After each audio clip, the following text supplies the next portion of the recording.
Chaplin নিয়ে তার ভালো লাগার কথা জানালেন পরিচালক তরুণ মজুমদার। চ্যাপলিন এমন একটা নাম, চোখের সামনে ভাষায় চ্যাপলিন কথা উচ্চারণ করলেই এর সঙ্গে আমার ছেলেবেলা, আমার যৌবন, এখন যে বয়সে এসে পৌঁছেছি, সমস্তকে মিলেমিশে এক হয়ে যায়। এবং তখনও যেরকম চ্যাপলিনকে আমি আমার নিজের বলে ভাবতাম, এখনো চ্যাপলিনকে আমি আমার নিজের বলেই ভাবি। সময়ে চ্যাপলিনকে কিছুতেই পূর্ণ করতে পারছি না, চ্যাপলিনকে কিছুতেই অপ্রাসঙ্গিক করে দিতে পারছি না। এটাই হচ্ছে চ্যাপলিনের সব থেকে বড় কৃতিত্ব। আসলে চ্যাপলিন তার নিজের আত্মজীবনীতেও তার সমস্ত সংগ্রামের কথা বলে গেছেন, কিন্তু যেটা বলা হয়নি সম্ভবত সেটা হচ্ছে এই সিনেমাতে টেকনোলজির এত উন্নতি হওয়া সত্ত্বেও চ্যাপলিন তার ছবিগুলোকে বরাবর এমন সরল চেহারা একটা দিতে চেয়েছেন যেটা দেওয়া খুবই কঠিন, কেননা ওই চেহারার ভেতর দিয়ে তাকে পোষাতে হয়েছে জীবনের কতগুলো নির্মম সত্য। চ্যাপলিনকে দেখে আমরা হাসি বটে, চ্যাপলিন আসলে একটা কোণঠাসা মানুষ। এই মানুষটা যখন চ্যাপলিন হচ্ছে হিউম্যানিটির প্রতীক আমার নিজের ধারণায়। অনেক সময় তার অনেক কাণ্ড কারখানা দেখে আমাদের হাসি পায়, কিন্তু সেই হাসি রবীন্দ্রনাথ যেরকম বলে গেছেন, হাসির কানায় কানায় চোখের জল যেটা লুকিয়ে থাকে সেটা থাকে চ্যাপলিনের ছবিতে। এবং পরে যত চ্যাপলিন পরিণত হয়েছেন তত তার যে ভেতরকার মতবাদ সেটা আরো সংগঠিত হয়েছে, আরো সেটা স্পষ্ট হয়েছে। যখন সে ভারদূতে চ্যাপলিন বিচারের জন্য তাকে নিয়ে যাওয়া হয়, তুমি স্বীকার করছো অতগুলো খুন তুমি করেছো, তখন চ্যাপলিন তাকে বলেন যে হ্যাঁ, but one murder makes a man a criminal and 1000 a hero. যখন লক্ষ লক্ষ মানুষকে মেরে ফেলা হয় যুদ্ধের নামে, দেশপ্রেমের নামে, তখন সে নায়ক। আমি শুধু আমার বাঁচবার জন্য কয়েকটা খুন করেছি, তার জন্য আজকে আমি আপনার সামনে বিচারের আশায়। Monsieur Verdieu, you have been found guilty. Have you anything to say before sentence is passed upon you? Oui, monsieur, I have. However remiss the prosecutor has been in complimenting me, he at least admits that I have brains. Thank you, monsieur, I have. And for 35 years, I used them honestly.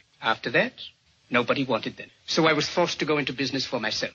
As for being a mass killer, does not the world encourage it? Is it not building weapons of destruction for the sole purpose of mass killing? Has it not blown unsuspecting women and little children to pieces, and done it very scientifically? As a mass killer, I'm an amateur by comparison. However, I do not wish to lose my temper, because very shortly I shall lose my head. Nevertheless, upon leaving this spark of earthly existence, এই যে উচ্চারণ, এটা অত্যন্ত সাংঘাতিক উচ্চারণ, প্রায় একটা বিদ্রোহী উচ্চারণ বলা যেতে পারে। গ্রেট ডিক্টেটরের আদলে তার যে অভিনয়, এগুলো চ্যাপলিনকে অমর করে রেখেছে।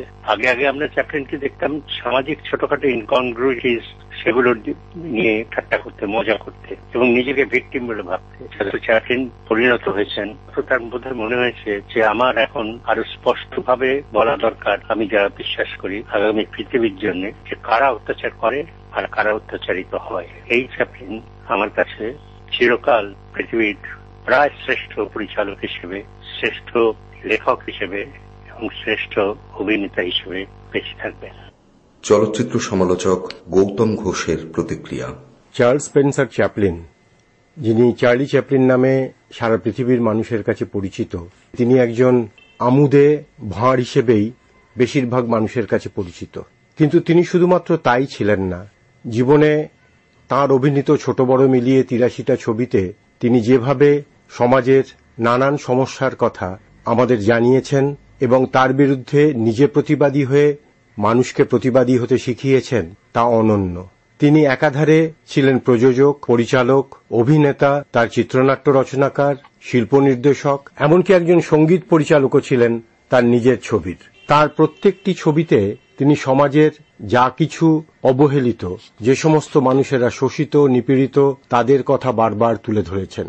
তার নিঃশব্দের তর্জনী যখন বাংময় হয়ে উঠেছে গ্রেট ডিক্টেটরে, তখন যুদ্ধের বীভৎসতার বিরুদ্ধে তিনি সোচ্চার হতে বলেছেন আমাদের। তার মডার্ন টাইমসে তিনি দেখিয়েছিলেন যে মানুষ যন্ত্রের দাস কিভাবে হয়ে যাচ্ছে। তিনি দেখিয়েছিলেন মানুষের প্রেমের কথা সিটি লাইটসের মতন ছবিতে। বারবার মানুষকে বলেছেন সংগ্রাম করতে, উঠে দাঁড়াতে। এই মানুষটি তার জীবনের বিভিন্ন সময়ে বিভিন্ন জায়গায় নানাভাবে ব্যতিব্যস্ত হয়েছেন সমাজের তথাকথিত কিছু মাতব্বরদের দ্বারা। চ্যাপলিন যেমন সোচ্চার ছিলেন অন্যায়ের বিরুদ্ধে, তেমনি তার মূল্য দিতে হয়েছে বিভিন্ন সময় তার অবস্থান বদল করার মাধ্যমে। তিনি ইংল্যান্ড থেকে নিজের জীবিকার প্রয়োজনে গিয়েছিলেন আমেরিকায়, সেখানেই থিতু হয়েছিলেন, কিন্তু কিছু অংশের মানুষের অত্যাচার এবং অন্যায়ের বিরুদ্ধে সোচ্চার হয়েছিলেন। তার ফলে তাকে মার্কিন যুক্তরাষ্ট্র ছেড়েও চলে যেতে হয়েছিল সুইজারল্যান্ডে। এই মানুষটি সারা জীবন মানুষেরই কথা বলেছেন।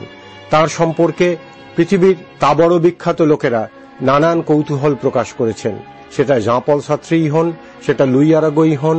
চ্যাপলিন তিনি ছিলেন অনন্য, কারণ তিনি ছিলেন সাধারণ মানুষের পাশে।